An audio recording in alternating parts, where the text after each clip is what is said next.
From MTN News, this is Montana This Morning. This is the Yellowstone River south of Livingston. I'm Chell Heyman. A year ago, this area was underwater because of record flooding. We know what those floods did to the infrastructure above ground. But what about for the biology of the creatures who live below the surface of the river? This week, we'll talk about the impact of high water on Yellowstone's fisheries. Well, good morning and happy Monday, Southwest Montana, 6:32. Chet Lehman, Matt Elwell with you here. Jane McDonald is off today. Chilly morning. It is chilly, brisk. I'm guessing that I'm going to be wearing my jacket when I step out on the patio. I'm going to have to go get mine because I'm probably going to, I needed it this morning and it was in the car, so it didn't do me any good. Yeah, that's the way it usually goes Yeah, for right. us. Yeah. Crisp and cool. I think the wind is probably our biggest issue that we're going to have to deal with. Yeah. During the day. Scattered showers expected for the Butte area as you go into really around the noon hour. You start to see those showers develop. Overall, just spotty shower activity for southern Gallatin, Madison, Beaverhead counties for the day. Today we are in the midst of a big change, cool pattern setting up. It doesn't look so cool when you look at our daytime highs into the upper 60s in the Bozeman area. Compare that to what we're going to see in Butte. Woo! Yeah. Chilly. Off and on showers. We are looking at the potential of some snow, some strong winds, and a lot more activity this week. That's all coming up in just a few minutes. All right, thank you, Matt. 6:33 on this Monday. Workers more stressed than ever, according to new Gallup, a State of the Global Workplace report, which finds stress levels reached an all-time high in 2022. 44% of employees experienced a lot of stress at work the day before they took Gallup's survey. As a result, people are more burned out, disengaged in the workplace, and increasingly fighting with their bosses. Scripps News' Stephen Graddick explains how bad the problem is and why. Despite Gallup finding that workers find their work more meaningful than ever, over half of the workers surveyed are ready to quit their jobs in search of better pay and well-being. Nearly 2/3 are quiet quitting or silently disengaging from their jobs. Another 18% are loud quitting, which Gallup describes as workers who are actively hurting the company's goals and fighting against leadership. Combined, Gallup estimates the low engagement is costing the global economy almost $9 trillion. Gallup says workplace stress has been rising over a decade. Experts have many theories to why, from the pandemic to finances to social media. We're comparing ourselves against all these other people's lives that are just fantasies, and it ratchets up stress. In its survey, Gallup didn't ask what's contributing to the record levels of stress, but they believe the reasons may include work itself, along with external factors like family health issues or inflation.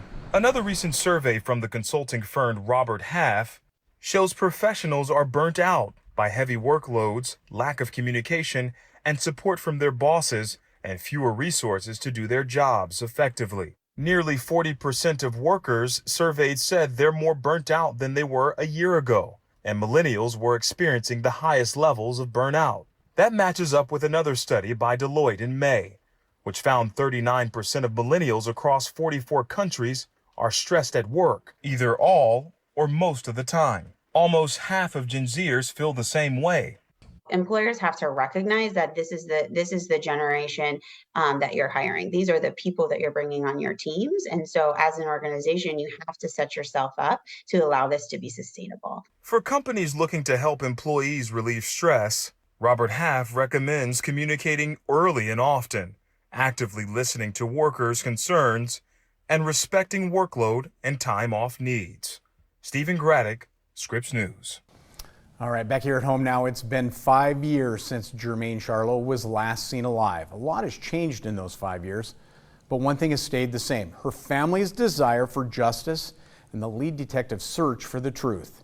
MTN's Joe Valley spoke to Jermaine's aunt about her niece, talks with the detective in the spot. He spent hours looking for her, and as Jill learned, Jermaine's story is still one that we need to tell.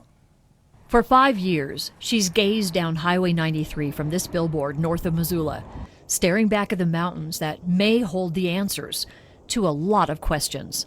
It's hard driving through there to go to Missoula. It's really hard because my mind just races.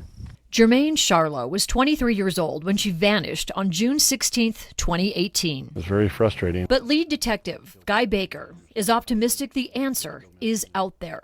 I feel like we don't have all the puzzle pieces on the table yet to put the puzzle together, and we just need a little bit more.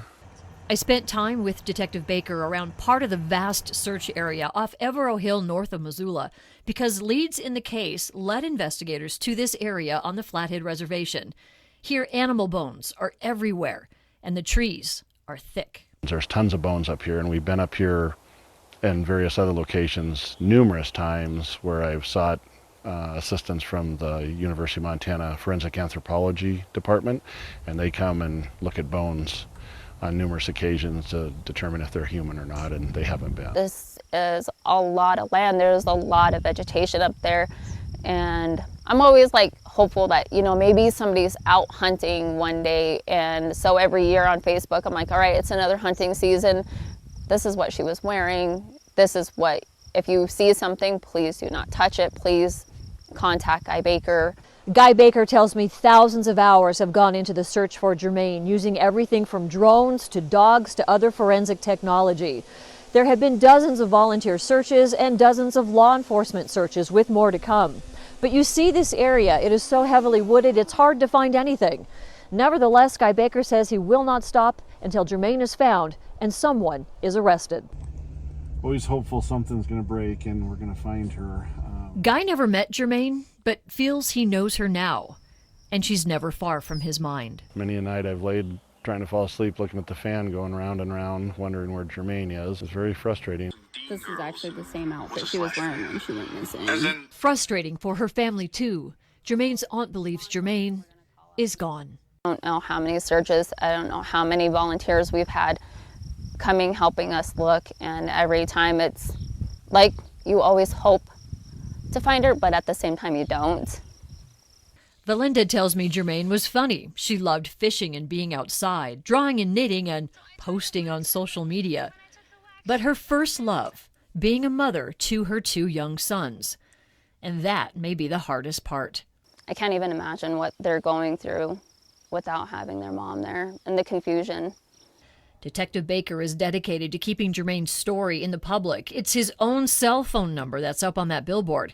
He'll travel anywhere to talk to a potential witness, because somebody knows what happened to Jermaine Charlo. Jermaine was someone, and she was a mother, and she was a sister, and she was a daughter and a granddaughter, and whatever happened to her, she didn't deserve, and her family is seeking and deserves justice, and we're trying hard to bring closure to them. No matter how dark it is, light will always come.